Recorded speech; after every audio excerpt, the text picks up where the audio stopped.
everyone, Jess here from the Scrappy Sisters. So this is my fourth and final layout for Janet's 4for4 series, Janet from RTS Scrapbooking. I've got her link down below, which I'm sure none of you will need because you'll already be subscribers to the amazing Janet.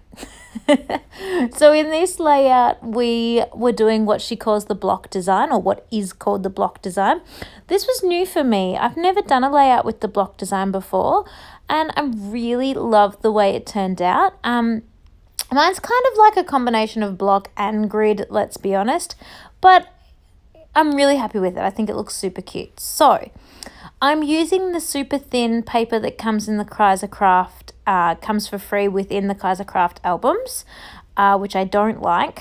So I know that I'm going to be backing it onto a piece of paper. I don't straight away back it onto this sort of pinky purple one because I'm not sold that it's the correct colour yet. So the idea of the block design is that you take one big square block of paper. It doesn't have to be a square, one block of paper. Mine is a square. Mine is about 6 by 6, I want to say. It's not huge. Maybe it's 8 by 8. Can't 100% remember. I really should have measured that. I apologize. I'm basically using what's left.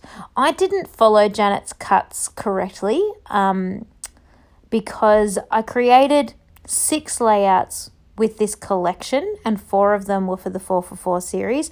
And then I also created 6 Project Life pages or pocket pages with this collection. So I really stretched the paper quite a long way. Now, in terms of my layout, I did stay quite true to what Janet did. And so she created her own little tab. So I'm doing that as well. So basically, I just had this strip of paper. It's about 2 inches by 6 inches. And I've cut it into 2-inch or 2.5, 1 3/4 inch, maybe it was, sections. And I've just rounded the 2 corners that you're actually going to be able to see. The other corners, are going to be hidden underneath my photos. So in this layout, Janet's idea was layout 1, 1 photo, layout 2, 2 photos, layout 3, 3 photos, layout 4, 4 photos. Now, I could have printed a 4th photo in this series. They're super cute. These pictures of Jack holding baby Lincoln for the first time, but I didn't know when I was printing them, at the time of printing them, that I wanted it for the 4for4 series, and at the time I only printed 3. And because I was being super lazy and couldn't be bothered printing a 4th one, I actually ended up using that spot for my title, and hence why I'm saying my block layout is also quite a grid layout. Now, you can see I'm down to the bare bones of what I've got left here. I did only pull out the pinky purpley colour things and the light blue coloured things. So I pre-organised pinks and purples, light blues, and then I pulled out the wood veneer from the Love Always collection that also came as part of this kit. So pulling the embellishment together was super, super easy for this layout because I really didn't have much left to play with. So that little that butterfly that's down in the bottom right hand corner, that actually was originally inside the brown frame, and the brown frame was originally a little bit bigger, a little bit wider. I ended up cutting the brown frame and sticking it back together in the same size as the photos. So it's not the same height because I couldn't make it taller, but it's now the same width as the photos. So it sort of was, the idea was that it would mirror my photos and be a 4th photo there, sort of thing. I mean, it's not a 4th photo at all, but you know what I mean, fill that gap. So I'm just sticking these down now with some foam. I like to pop my photos up on foam. And I am going to change the order of the photos a little bit because that photo there that I just put in the top right is just gorgeous, and it probably should have been a full 12 by 12, pop in a plastic pocket, all on its own because it is just divine of those 3 there. So I wanted to move that as sort of the, I don't know, I feel like it's the first one that that your eye looks at next to the love you title. So I wanted to do that. I'm also placing the tabs in the approximate location of where they're going to go. I made those a bit like a pinwheel. So it's sort of top, right, bottom, left. And so it sort of draws your eye around in that circle. I feel like my eye starts at the top right. Hopefully other people's do too, which is that beautiful photo. And it sort of just pulls your eye around all three of the photos and then back to the title and back where you started. And I just like that idea of taking the whole layout in.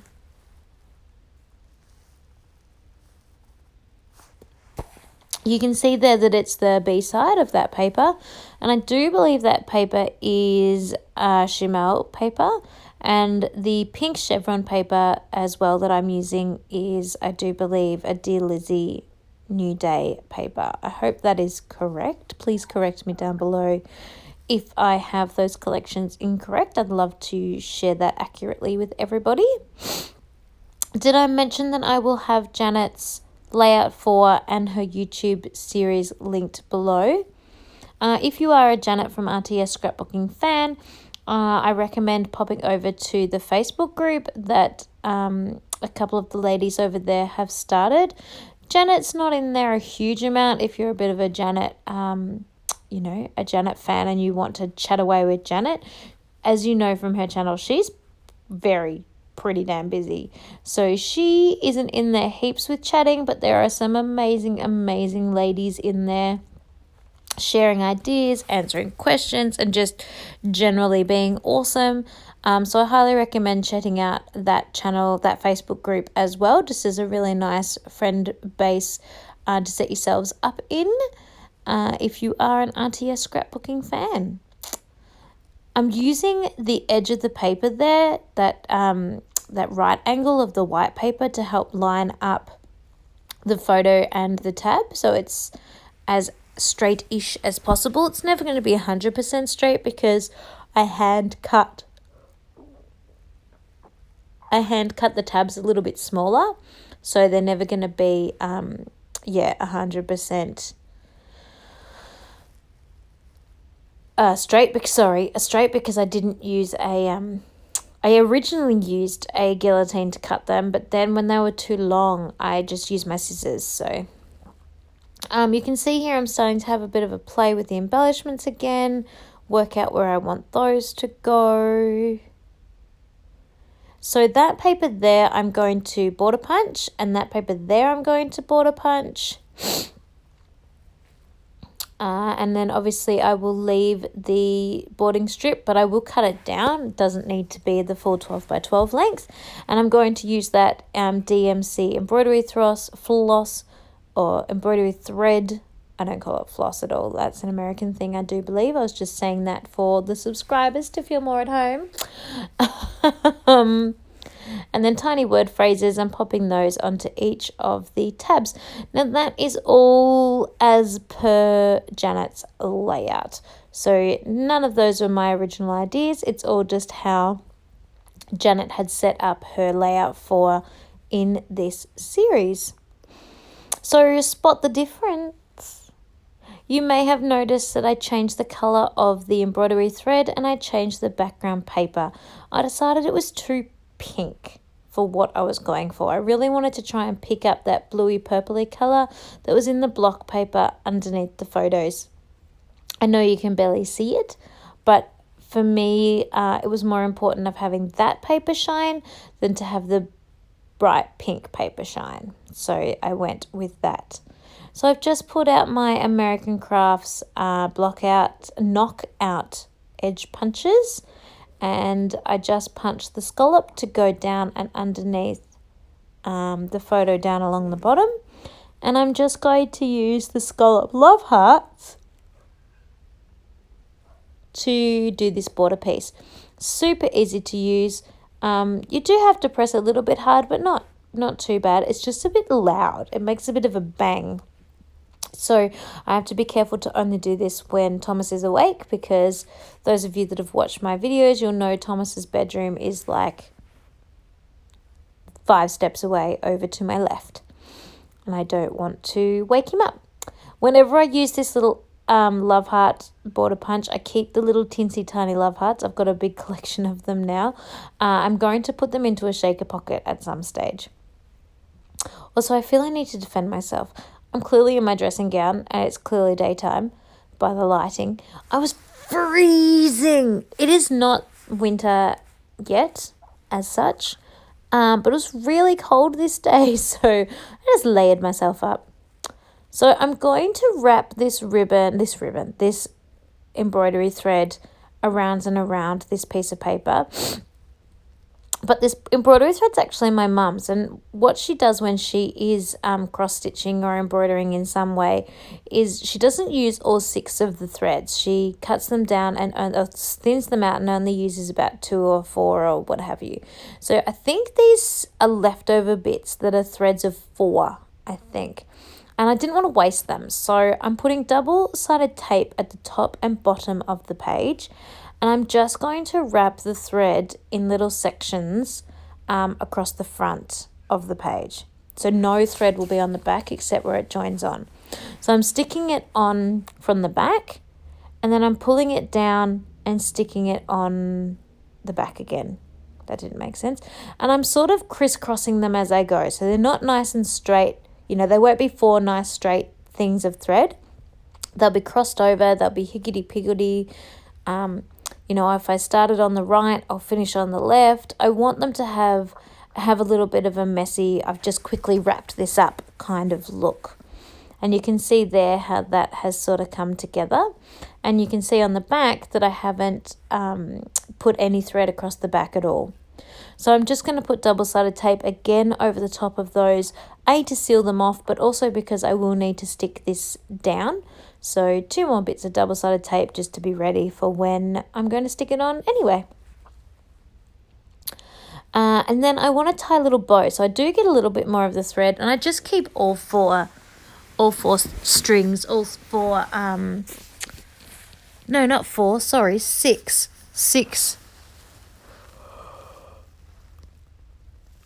I don't know how to explain that. There are 6 little strings that make up one big piece of string. And that's the whole point of embroidery thross, isn't it? Embroidery thread. Anywho, I just keep all 6 of them and tie that up, and then realize that I've done that upside down. So that's not where I want the knot to go at all. I want the knot closer at the top. So I just untie the bow and then slide the knot up the threads. Oh my goodness, I need to stop and take a deep breath and go and have a coffee or something. I'm just losing my brain. Do you know what the problem is? I'm laying down on my bed doing this voiceover, and so my body's going, oh, you having a rest? Oh, great, I could do with a rest. Okay, cool. So we're just going to stop thinking and stop concentrating on things, and we'll just have a little rest. That'll be good, won't it? No, I'm not resting. I'm working. I'm doing really important scrapbook work. Concentrate. Brain, stay active. Keep going. Oh, dear. I have 2 days a week where Jack goes to daycare because I used to actually work, really work. I have a real life job. But now that I've got little Thomas, I'm on maternity leave. And so Jack still goes to daycare because he freaking loves it. And these are the days when I try and get as much scrapbooking as I possibly can get done, because it's really hard. As you know, people with small children, it's really hard to get it done when Jack's at home. And I don't really... Well, I do want to because I want to scrapbook 24/7, but I don't really want to. I want to hang out with him, so I try and get as much as I can get done on these 2 days, because Tom still has his 2 really massive sleeps during the day, and it gives me a little bit of a block of time. So yesterday was my other day off that I spent the entire day cleaning the house, and I thought today is my chance to give myself permission to do a little bit of scrapbooking and I'm not even scrapbooking. This is the sad thing. I'm doing the voiceovers and freeing up some space on my phone so I can get back into scrapbooking. So I'm just sticking on that scalloped edge there. I'm actually sticking it onto the block paper, so that whole piece of block needs to get stuck down now. So popping on the tape, using so much more tape than I used to. A subscriber commented that they found it a little bit tedious watching me cut my double-sided tape into smaller bits.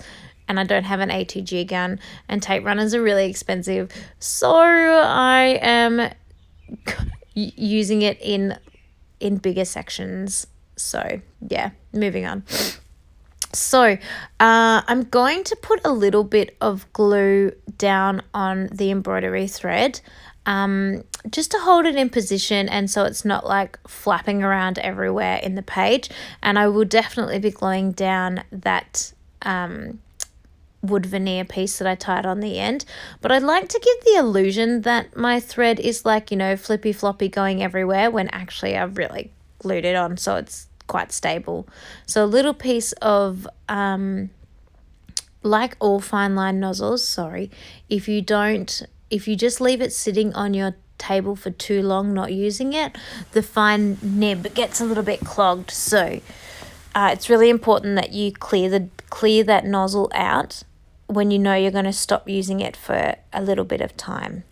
And I did not do that. That's why you could see me clearing it out then. So you can see there that I put a little bit of glue underneath the bow. I put a little bit of glue on the wood veneer, and I put a little bit of glue on the dangly thread that's hanging off to your left. And so even though it looks really fly away and really, fluffy, it gives that illusion, but it's actually all secured down and won't go everywhere when it goes inside the pocket. So just gluing these on with my glue again. I've been using a lot more glue lately because it is quicker and easier. I forgot to put that on, so I'm quickly putting that on now. Had to pull up that wood veneer, and you could see it sort of tore the paper a little bit, but didn't matter because I was putting the branding strip on top. And I've got to try and squeeze it all in and under where I want it to go before everything sets, because I forgot. Trim that down a little tad because I don't want the full piece. Phew, just made it. Silly Billy. That's me. So that's all good now. Fixed that up.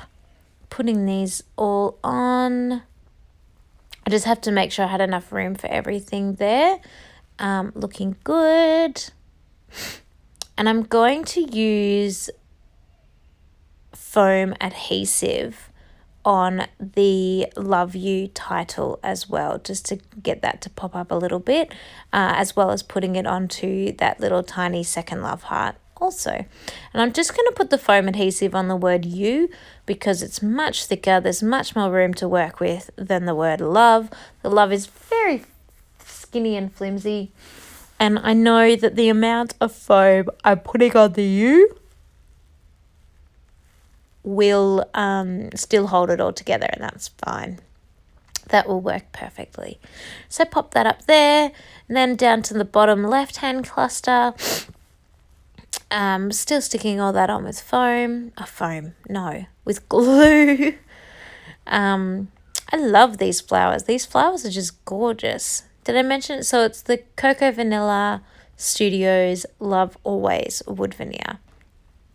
So it's actually a bit of an older wood veneer collection, but gorgeous, gorgeous, gorgeous.